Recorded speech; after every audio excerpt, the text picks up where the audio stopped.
Hello, स्वागत है आप लोगों का सरस्वती क्लासेस में। And today I have brought for you Cassius Longinus, a great Greek rhetorician, philosopher, and a critic. Cassius Longinus is also called Dionysius Longinus or Pseudo Longinus. Longinus को हम Dionysius Longinus या Pseudo Longinus के नाम से भी जानते हैं. And his name is sometimes assigned to the author of On the Sublime, a great literary work. On the Sublime एक great literary work है और उसके author के रूप में हम लॉन्जिनस का नाम जानते हैं. On the Sublime was first written in Greek. On the Sublime originally Greek में लिखा गया था, Greek language में, और Greek language में इसका नाम था पेरीहाइप्सिस. ग्रीक लैंग्वेज में इसको बोलते थे पेरीहाइप्सिस.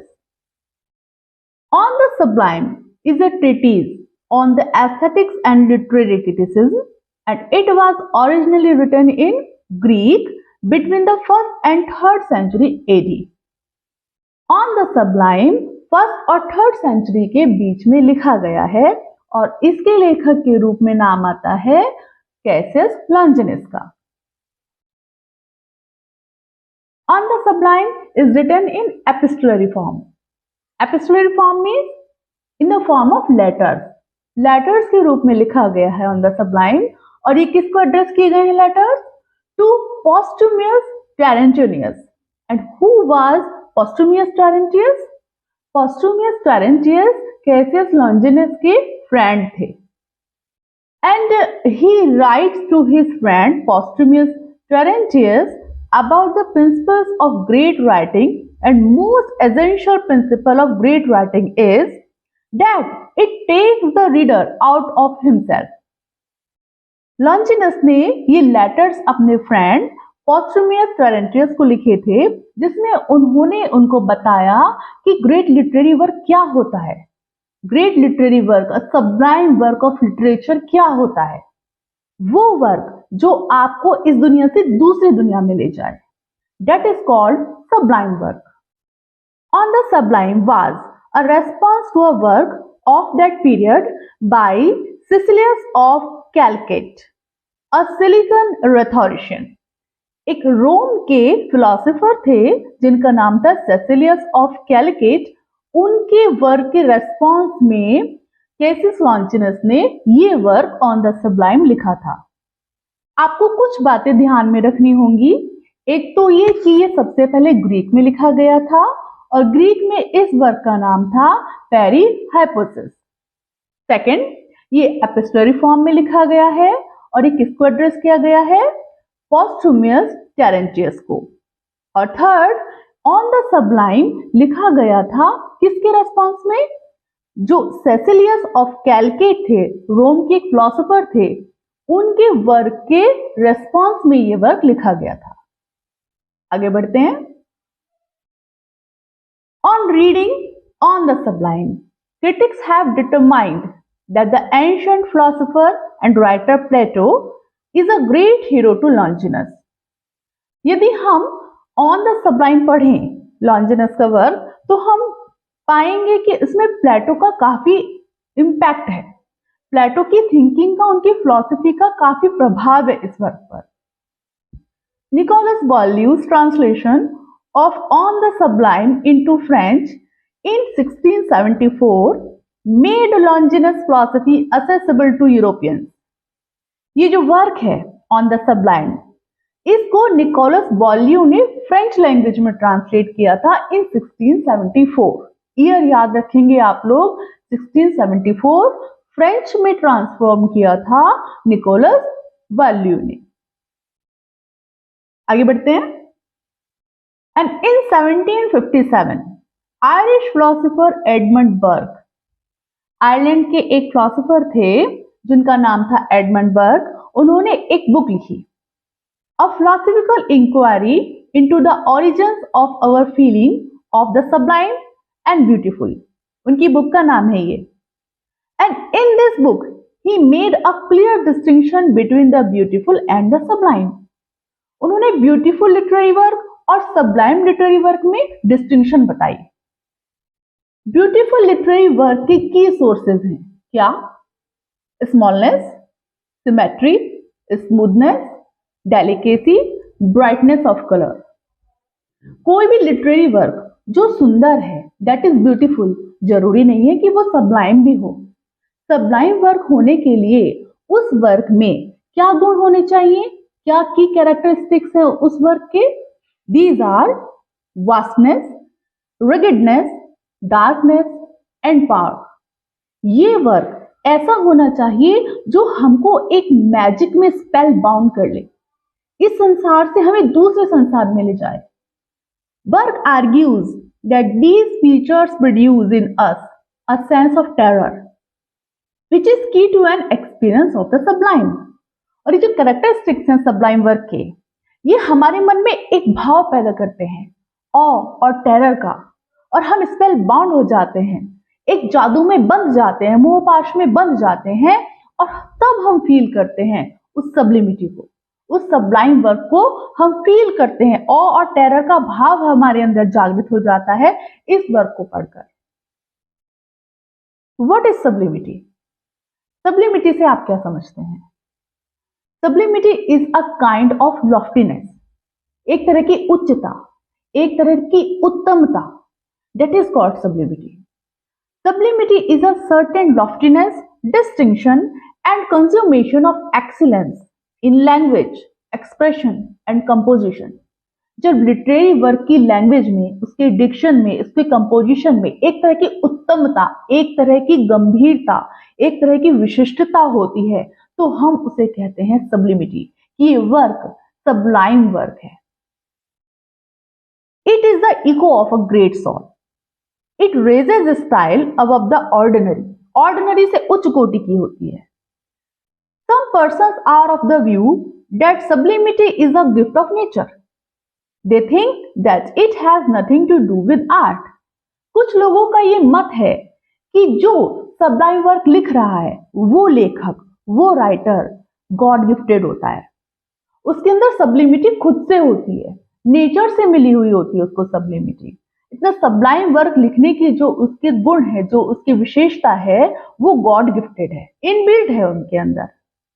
But one should not forget that nature needs to help of art to control its wild impulse. लेकिन ये बात नहीं भूलनी चाहिए कि नेचर ने, ईश्वर ने जो सब्लिमिटी, जो विशिष्टता उस राइटर को दी है, जो सबलाइम वर्क लिखने के योग्य है, उसको कंट्रोल भी तो करना पड़ेगा, चिजल भी तो करना पड़ेगा, ताकि वो सबलाइम वर्क लिख सके। वो जो वाइल्ड इंपल्सेस हैं, जो नेचर ने दी है उस व्यक्ति को, जो सबलाइम वर्क लिखता है, उसको चिजल करना पड़ेगा, छेनी हथौड़े से उसको अच्छे से तराशना पड़ेगा, तब एक सबलाइम वर्क निकल के आएगा। The effect of sublime are. अब हमें कैसे पता चलेगा कि जो लिटरेरी वर्क या जो भी वस्तु चीज हम देख रहे हैं वो उच्च कोटि की है, दैट इज सबलाइम क्रिएशन? कैसे पता चलेगा? तो उसके कुछ इफेक्ट्स हमको पता चल जाएंगे, जैसे loss of rationality and alienation leading to identification with the creative process of the artist and a deep emotion mixed in pleasure and exaltation. जब हम उस सबलाइम वर्क को पढ़ेंगे या उस उच्च कोटि की क्रिएशन को देखेंगे, तब क्या होगा? तब लॉस ऑफ रेशनलिटी, हम अपने तर्क विचार करने की जो क्षमता है उसको भूल जाएंगे। फॉर एग्जाम्पल, आप कोई बहुत अच्छी सी मूवी देखते हो, उसको देखने में इतना आप लोग इनग्रॉस हो जाते हो, इतना इंटू हो जाते हो कि ये भूल जाते हो कि क्या रियलिटी है और क्या फिक्शन है, क्या फैक्ट है, क्या फिक्शन है। उसको पढ़ने में इतना तल्लीन हो जाते हो, उसको देखने में इतना तल्लीन हो जाते हो कि आप रेशनल तरीके से काम करना छोड़ देते हो। तो वही सब्लिमिटी है। अगर आप एक सबलाइम वर्क को पढ़ेंगे लिटरेचर के, तो आप उसको पढ़ने में इतना तल्लीन हो जाएंगे कि सही गलत, फैक्ट एंड फिक्शन में डिस्टिंक्शन करना मुश्किल हो जाएगा। यही है सबलाइम वर्क की पहचान। An example of Sublime is a poem by Sappho, the so-called Ode to Jealousy, defined as a sublime ode. लॉन्जिनस ने खुद ही बताया है कि जो साफो के द्वारा लिखी गई पोयम है जिसका नाम है ओड टू जेलिसी, ये बेस्ट एग्जाम्पल है सबलाइम ओड का। इस बात को आप ध्यान रखेंगे, कौन सी पोएम लॉन्जिनस ने बताई है कि सबलाइम का एग्जाम्पल है। तो poem by Sappho, that is ode to jealousy. Sources of the sublime. अब आपने ये तो जान लिया है कि सब्लिमिटी क्या होती है और ऑन द सबलाइम बुक किसने लिखी है, इसके बारे में किसने लिखा है सबलाइम के बारे में। अब हम ये जानेंगे कि सोर्सेस क्या है सब्लिमिटी के। अगर लिटरेरी वर्क में सब्लिमिटी क्रिएट की जा रही है तो वो किन सोर्सेस से, किन इंग्रेडिएंट्स को यूज करके वो सब्लिमिटी क्रिएट की जा रही है लिटरेरी वर्क में, कैसे वो सबलाइम लिटरेरी वर्क प्रोड्यूस हो रहा है, कैसे क्रिएट हो रहा है, क्या सोर्सेज हैं उसके। तो the first is grandeur of thought. Grandeur of thought means विचारों की महानता। जो व्यक्ति सबलाइम वर्क लिखता है उस व्यक्ति के विचार भी महान होने चाहिए। Number 2, strong emotion. उस राइटर के जो सबलाइम वर्क लिख रहा है, इमोशंस, फीलिंग्स, उसके पैशंस बहुत स्ट्रॉन्ग होने चाहिए। पैशंस, फीलिंग्स हम सभी लोगों में होती है, लेकिन जो पोएट होता है, जो राइटर होता है, उसके इमोशंस और पैशंस हमसे बहुत ज्यादा होते हैं, बहुत स्ट्रॉन्ग होते हैं। Next, use of figures. Figures का यूज करना चाहिए सबलाइम वर्क में, बट ऐसे ही नहीं कोई सा भी फिगर ऑफ स्पीच यूज कर दिया। कुछ पर्टिकुलर फिगर ऑफ स्पीच हैं जिनको लॉन्जिनस ने ऑन द सबलाइम वर्क में बताया है, उसको बारे में हम आगे डिस्कस करेंगे। Noble diction. Diction means words. Words भी पर्टिकुलर उच्च कोटि के लेने चाहिए सबलाइम वर्क के लिए। Dignified composition. Composition, dignified composition का मतलब, अब ये जो चारों के चारों इंग्रेडिएंट हैं जिनसे सबलाइम वर्क बनेगा, इनको किस तरीके से अरेंज किया जाए, किस मात्रा में अरेंज किया जाए, किस तरीके से अरेंज करें, कितनी मात्रा में, कहां पर कौन सा इंग्रेडिएंट रखा जाए और किस तरीके से उसको मोल्ड करके एक खूबसूरत लिटरेरी क्रिएशन पैदा की जाए, this is called dignified composition. जैसे कि कुछ करी वाली बढ़िया सब्जी बनाओ तो सारे इंग्रेडिएंट्स उसके ले लो, मान लो ग्रैंडियर ऑफ थॉट को चाशनी में लपेट के स्ट्रॉन्ग इमोशंस की, फिगर ऑफ स्पीचेस का मसाला डाल के, नोबल डिक्शन का तड़का लगा के वो जो बढ़िया सी करी बनाई है ना, अब जो बढ़िया करी वाली सब्जी तैयार हुई है वो dish, this is called Sublime work. Dignified composition के साथ कि कौन सा मसाला कब डालना है, कितनी मात्रा में डालना है, प्याज टमाटर लहसुन कितना भूनना है, बढ़िया तरीके से वो जो बढ़िया सब्जी तैयार हुई है, that is called Sublime work.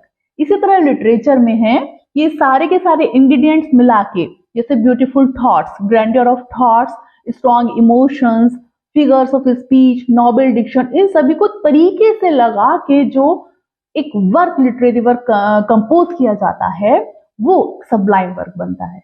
और डिग्निफाइड कंपोजिशन के साथ यही नहीं कि कहीं भी कितना भी कोई सा भी फिगर ऑफ स्पीच डाल दिया, कोई सा भी स्ट्रॉन्ग इमोशंस कहीं भी ऐड कर दिए, बल्कि उनको अरेंज करना है, कहाँ उन इमोशंस का यूज सही है, कहाँ उनको नहीं रखना है, कौन सी फिगर ऑफ स्पीच का यूज करना है, कौन सी नहीं करना है, उसको अच्छे से अरेंज करके जो अब ये लिटरेरी क्रिएशन निकल के आई है, that is called Sublime work. The grandeur of thought and strong emotion is inborn gifts of nature. Grandeur of thought, जो थॉट्स की विशेषता है, ग्रैंडनेस है ये, और स्ट्रॉन्ग इमोशंस हैं, ये दोनों जो हैं क्वालिटी उस लिटरेरी फिगर की, जो लिटरेचर लिख रहा है, जो राइटर है, उसकी गॉड गिफ्टेड क्वालिटीज हैं। जबकि अगली जो 3 क्वालिटीज बची, the use of figure, noble diction and dignified composition, ये गिफ्ट ऑफ आर्ट है। मीन्स जो राइटर है, सबलाइम वर्क लिखता है, उसके पास खुद के स्ट्रॉन्ग इमोशंस होते हैं, खुद के महान थॉट्स होते हैं, और उनको वो इन 3 नीचे वाली जो आर्ट से उसने प्राप्त की है क्वालिटीज, उनके साथ मर्ज करके खूबसूरत लिटरेरी वर्क का क्रिएशन करता है, and that is called Sublime creation, Sublime literary work. Grandeur of thought को अब हम डिस्कस कर लेते हैं थोड़ा लेंथ में। Nobody can produce a sublime work unless his thoughts are sublime. कोई भी व्यक्ति जिसके थॉट्स सबलाइम नहीं है, लुच्चा, गुंडा, बेईमान, वो सबलाइम वर्क क्रिएट कर ही नहीं सकता. उस व्यक्ति को ग्रेट सॉल होना पड़ेगा. For sublimity is the echo of greatness of soul. It is impossible for those whose whole lives are full of mean and servile ideas and habits to produce anything that is admirable and worthy of an immortal life. It is only natural that great essence should fall from the lips of those whose thoughts have always been deep and full of majesty. तो ये वाली जो lines हैं ये हमने सीधे on the Sublime work से coat की हैं. आप इनसे एक बार गो थ्रू कर लीजिएगा ताकि पता चल जाए कि ऑन द सबलाइम वर्क से ली गई हैं. यही कहा गया है इन लाइनों में कि sublimity is the echo of greatness of soul. जो सब्लिमिटी है एक ग्रेट सोल वाले इंसान से ही प्रोड्यूस होती है, वही ग्रेट थॉट्स प्रोड्यूस कर सकता है. It is impossible for those whose whole lives are full of mean and servile ideas and habits to produce anything that is admirable and worthy of an immortal life. और वो जो mean और तुच्छ तरीकों से जीवन जी रहा है व्यक्ति, जिसके आइडियाज और थिंकिंग और हैबिट्स ही मीन है, वो कोई भी सब्लिमिटी का लिटरेरी वर्क क्रिएट नहीं कर सकता. Next, strong emotions. I would confidently affirm that nothing makes so much of grandeur as true emotion in the right place, for it inspires the words, as it were, with a wild gust of mad enthusiasm and fills them with divine frenzy. ये lines भी हमने on the Sublime work से coat की हैं, इनको भी आप एक बार ध्यान से पढ़ लीजिएगा. Next, the use of figures. The use of figures is the third principal source of sublime. Figure of speech का भी यूज किया जाता है सबलाइम वर्क के लिए, और कुछ पर्टिकुलर फिगर ऑफ स्पीच लॉन्जिनस ने बताए हैं. And the chief figures like the rhetorical questions, इनको ध्यान से पढ़ के जाइए. एक्सोरेशन, एसेंडेटन, हाइपरबेटन, पेरिफेरेसिस, एनाफोरा, डायाटाइपोसिस एंड पॉलिप्टोटा, ये कुछ फिगर ऑफ स्पीच लॉन्जिनस ने बताए हैं जो सबलाइम लिटरेरी वर्क के लिए आवश्यक है. लेकिन इन फिगर ऑफ स्पीच का यूज सही जगह पर सही समय पर करना होगा, अदरवाइज वो work literary work sublime work नहीं बनेगा. वो अजीब तरीके का बॉम्बास्टिक लैंग्वेज में लिखा गया कोई चीप वर्क बन जाएगा. हम नेक्स्ट पॉइंट पर आते हैं, दैट इज नोबल डिक्शन. उच्च कोटि के वर्ड्स सबलाइम वर्क में यूज किए जाते हैं. It is also very important source of the Sublime. It includes choice of proper words and the use of metaphors and ornamental language. Metaphor को विशेष figure of speech बताया है लॉन्जिनस ने, जो work में सब्लिमिटी लाता है. सबलाइम वर्क लिखने के लिए हमें नोबल डिक्शन चूज करना पड़ेगा, लेकिन एक बात का ध्यान रखा जाए, वो क्या है? Trivial subject should not be treated in a grand manner. अगर आपका विषय, आपका टॉपिक आम है, एकदम कॉमन है, ट्रिवियल है, तो उसके साथ नोबल डिक्शन का यूज नहीं किया जाना चाहिए. It means that inappropriate magnificence of diction should be avoided. बहुत ज्यादा बुद्धिमत्ता दिखाने की आवश्यकता नहीं है. चीप और ट्रिवियल सब्जेक्ट्स के साथ नोबल और हाई फाई लैंग्वेज का यूज नहीं किया जाना चाहिए, अदरवाइज वो लैंग्वेज केवल बॉम्बास्टिक लगेगी, आर्टिफिशियल लगेगी.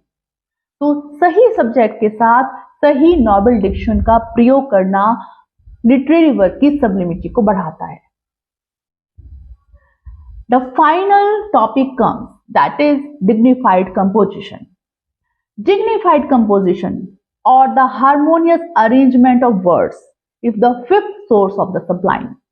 Sublime का फिफ्थ सोर्स और फाइनल सोर्स है कि ये जितने सारे इंग्रेडिएंट्स हैं सब्लिमिटी लाने के लिटरेरी वर्क में, इनको सलीके से अरेंज किया जाए. कहाँ फिगर ऑफ स्पीच का यूज करना है, कहाँ नोबल डिक्शन का यूज करना है, किस तरीके से उनको अरेंज करना है, ये डिग्निफाइड कंपोजिशन के टॉपिक के अंतर्गत आते हैं। तो it is a great source of persuasion as well as pleasure. इस तरीके से राइटर उन सभी इंग्रेडिएंट्स को पिरोए और एक लिटरेरी वर्क क्रिएट करे तो वो सबलाइम वर्क होगा। नेक्स्ट हम डिस्कस करेंगे व्हाट इज फॉल्स सबलाइम।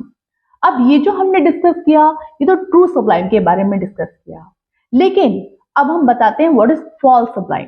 जो दिखने में सबलाइम लगता है, जो वर्क दिखने में उच्च कोटि का लगता है क्योंकि उसमें डिग्निफाइड वर्ड्स यूज कर दिए गए हैं, क्योंकि उसमें फिगर ऑफ स्पीचेस यूज कर दिए गए हैं, क्योंकि उसमें बहुत बॉम्बास्टिक लैंग्वेज का यूज कर दिया गया है, लेकिन वास्तविकता में वो ऑरा, वो मेजेस्टी, वो टेरर, वो ऑ, ये लिटरेरी वर्क रीडर्स के मन में पैदा नहीं कर पाता है जो कि रियल सबलाइम वर्क कर पाता है। क्यों नहीं कर पाता है? जबकि इसमें सारे फिगर ऑफ स्पीचेस, सारे इंग्रेडिएंट्स जो सब्लिमिटी के होते हैं इंक्लूड कर दिए गए हैं। क्यों नहीं कर पाता ये रीडर्स के मन में वो भाव पैदा? क्यों वो मैजेस्टिक ऑरा पैदा नहीं कर पाता? इसका कारण है, and what is that? False sublime is characterized by an excessive use of rhetorical devices. जहां पर जरूरत नहीं है वहां पर भी rhetorical devices का यूज कर दिया गया है, bombastic language का यूज कर दिया गया है, and relies on superficial and exaggerated effects. और बहुत अथक प्रयास किए गए हैं चीज को मसालेदार बनाने के, उससे वो बिगड़ गया स्वाद। और सबलाइम वर्क बनाने की कोशिश की गई है सब कुछ इंग्रेडिएंट्स डालकर, लेकिन उनका प्रॉपर यूज नहीं किया गया है। किस जगह पर यूज होंगे, कितना यूज होंगे, ये सही से नहीं अरेंज किया गया है, इसलिए वो वर्क फॉल्स सबलाइम का वर्क होता है, ना कि ट्रू सबलाइम का वर्क होता है। It often lacks depth, sincerity and the ability to evoke genuine emotions in the reader. Instead, it can come across as contrived, overdone or insincere. Readers के मन में जेन्युइन इमोशंस ये पैदा नहीं कर पाता है। इसके बजाय ऐसा लगता है कि कुछ ज्यादा ही हो गया, कुछ ज्यादा ही मसालेदार हो गया, ओवरडन हो गया, भाई बहुत हो गया, ये तो हद से ज्यादा हो गया। वो रीडर्स के मन में वो मैजेस्टी, वो मैजिक नहीं पैदा कर पाता जो रियल सबलाइम का लिटरेरी वर्क कर पाता है। तो जो वर्क सारे इंग्रेडिएंट्स यूज कर रहा है सब्लिमिटी के और उसके बावजूद रीडर्स के मन में वो भाव पैदा नहीं कर पाए, सिंसियर जेन्युइन इमोशंस पैदा नहीं कर पाए, वो वर्क होता है फॉल्स सबलाइम का वर्क। तो दैट्स ऑल फॉर टुडे। अगली क्लास में मैं आप लोगों से फिर से मिलूंगी, तब तक के लिए